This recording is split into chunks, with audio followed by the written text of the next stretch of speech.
Good morning, good evening, good afternoon, ladies and gentlemen. Welcome and welcome back.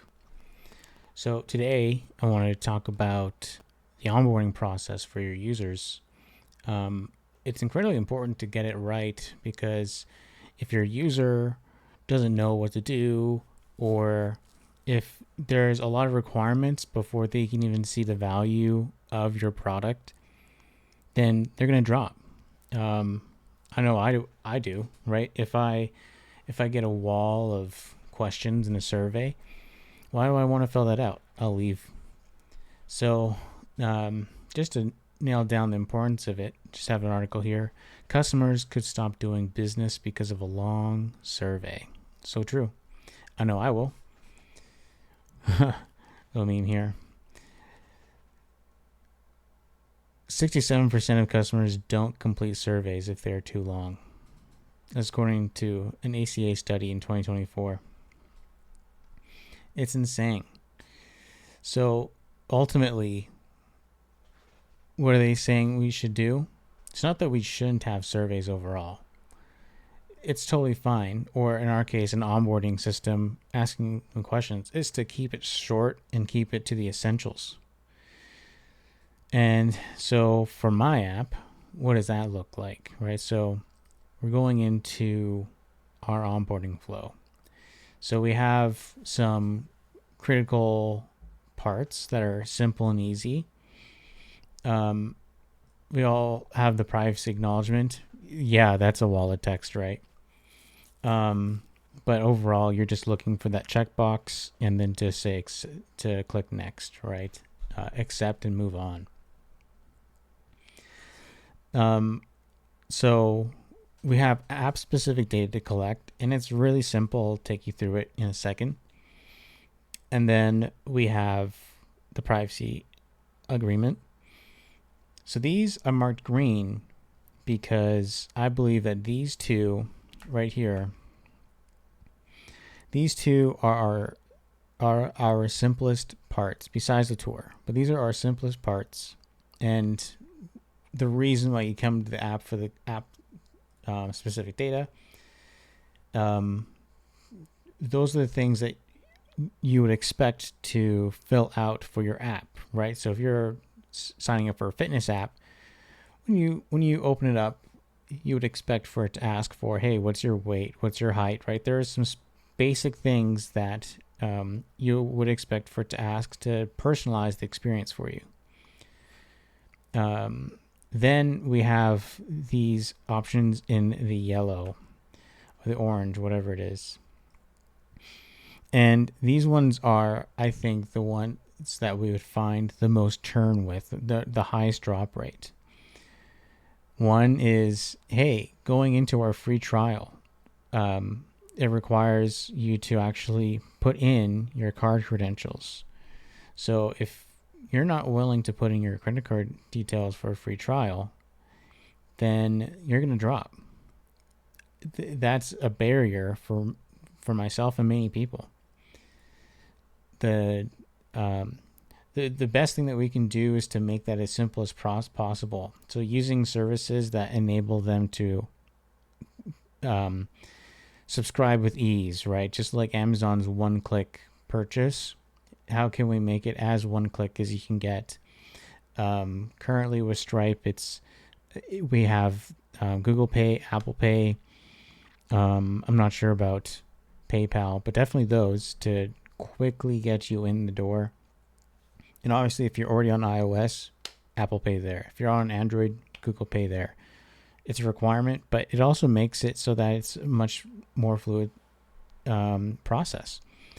Then we have link banking information. So for our app, this is another hurdle. So you want to track your expenses in order to become a healthier spender. You want to have a better relationship with your finances. You want to be financially healthy. And that's what we're trying to do with our app, is help you in that process. But your privacy also is a factor in this. So a lot of people will also be dropping here saying, I do not want to disclose that kind of information. And that's totally fine. That's to be expected. So we also have a skip button in this case, so that if in the scenario that this doesn't take place, they can still use the app, but this is the primary use of the app currently. And then the application tour, where, okay, we have the user into this app. It filled out all the information we needed. But what about the use of the app? How do you actually use it? They're given this whole new application, and now they need someone to guide them through. Where do they make changes? What even is this perspective? Okay, I see there are charts. What is it telling me? So we need to have a place where, or a process where people can get familiar with the app and not have to have it done by on a one-on-one basis. It should be automated. So let's take a look through that experience, right? So just finish setting it up.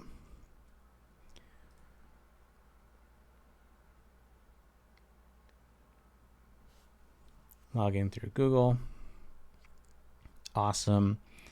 So I already have some of this filled out already, but so we're trying to orient the user to be setting goals, financial goals, right? So you can't just, if this was a fitness app, say I want to be healthier. Okay, it's usually if you just stop there, you're not going to make any progress.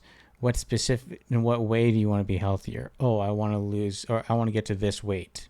Great. I want to get to 175 pounds. Great. That is a measurable goal to achieve. And so the same thing here, helping you get personalizing this app experience by setting goals for yourself. So I want a car, they're 8,000. Here's a Tesla. And then how much have I saved to this goal already? $3,000. Great. Next. Here's a feature of the app that helps the user save towards that goal. So say that you were going to purchase something, but you decide not to. And a common one would be DoorDash. Hey, I was going to do DoorDash, but then I remembered, oh, I have this goal in my mind that I need to work towards. I need to get this car.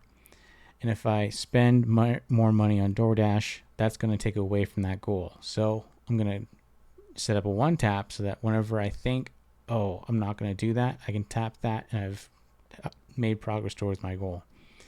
So now I'm going to mark, yeah, I read the privacy policy. Great. If I want to read it, it's right here. Now this is where the high churn rate is, right? So let's see. Oh.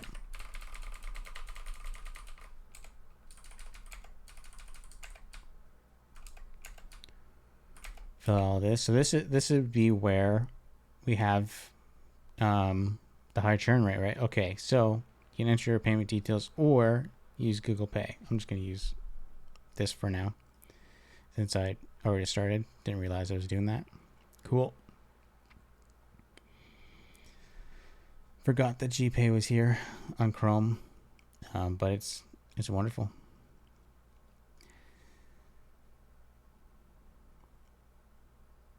Bam. 7 days free, $4 a month. Let's go. All right, time to link our bank account.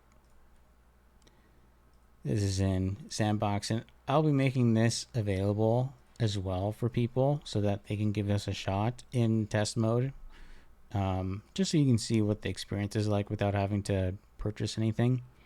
Right now, the environment I would be setting up,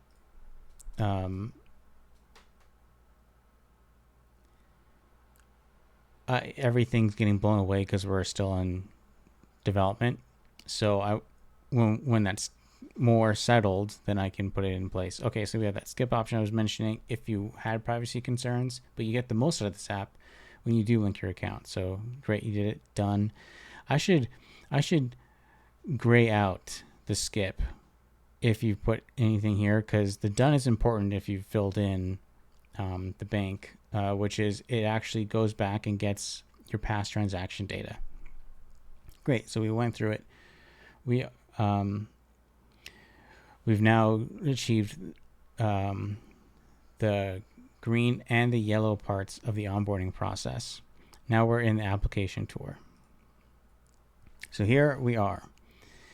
This is just going to give little details about what this app is. Okay, so here at the bottom we have one tap saves. Here's the one tap button you just created. And that just created, I mean, from the onboarding screen. So we had DoorDash, remember that? Tap it and you'll see the progress bar on your goal fill up. Awesome, good to know. Impulse save. Tap here to record a unique would-be purchase and instead set aside that money for your goal. Excellent. View transactions. Tap here to review your transactions and quickly mark which were impulse buys. This helps us find what to work on and to meet your goals. And you only review what you have control over. No rent payments in here, right? So you don't want to continuously review payments that you're not going to regret, right? Like that, you're not going to regret rent unless, well, unless you live somewhere where it's not out of control, which is, I guess, everywhere today. So when I click next, it takes me to the next screen to help the user discover what this app is. Pinned goal. Ready to start saving for a new goal? Tap the pin icon to remove this one from focus and tap the pin on another to set it as your new focus goal, where impulse saves will automatically go from now on. Excellent. Now I now know that where I had my goal created before, the car, it's here, it's pinned, and if I want to see a different one appear, I have to just click on these pinned to see it disappear and appear on the dashboard. Pinned one tap save. So I saw them in the dashboard. Now over here, I can see log one taps, pinned one taps, saves appear on the dashboard for quick saves. Tap the pin icon to remove this one from focus, and tap the pin on another to set it as your new focus one tap save. Excellent. Just guiding, this might be simple, but otherwise the user would have to explore. And for apps that I'm interested in, yes, I will explore the app. I'll go into the settings, read it, figure it out. And the first thing I'm looking for, honestly, let's go dark mode, right? But click next. But not everybody should be expected to do that, right? Especially when you're investing into the app. And finally, transaction history. Tap on transactions to see more detail and make any edits. Great. And when you click finish, it comes back to the home screen. Wonderful. So that was our onboarding experience, our user tour experience. We want to make sure that the user ends up confident in their ability to use the app, and are comfortable with the information that they're providing us. And if there's something wrong, we want to know that users don't have the confidence to subscribe. They don't have the confidence to link their accounts. They found that the user tour was not helpful. So how do we measure that? That's also another important part of this, is tracking all of this down. So what we need to do is have an ability to see what part of the funnel that they lose themselves in. So we're going to go check that out here.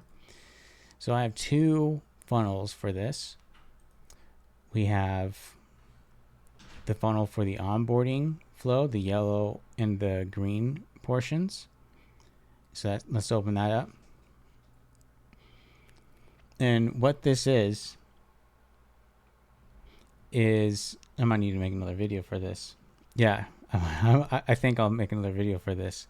And so I can take it more detail and see the behind the scenes code, but I'll give you guys a little preview for the next video. Bam. So this tracks how many users have currently gone through the onboarding process, and obviously the last step, onboard process 5, hasn't happened. So what that's telling me is that I'm not properly tracking that, and I don't think I am. I think it's a value, so this is a bug. But where do the people drop? So here, 0% conversion rate because we didn't get to that last step. Just a bug. But here, now, when users are going through the process, we can see, okay, how many of them are reaching the final step of the onboarding process and the user tours. And with that information, make adjustments to our user onboarding experience, our user tour experience, so that it's more helpful for them overall. But this is just the beginning of what we can do with tracking our users. I'll give a follow-up video on the rest of the details soon. I'll catch you guys later.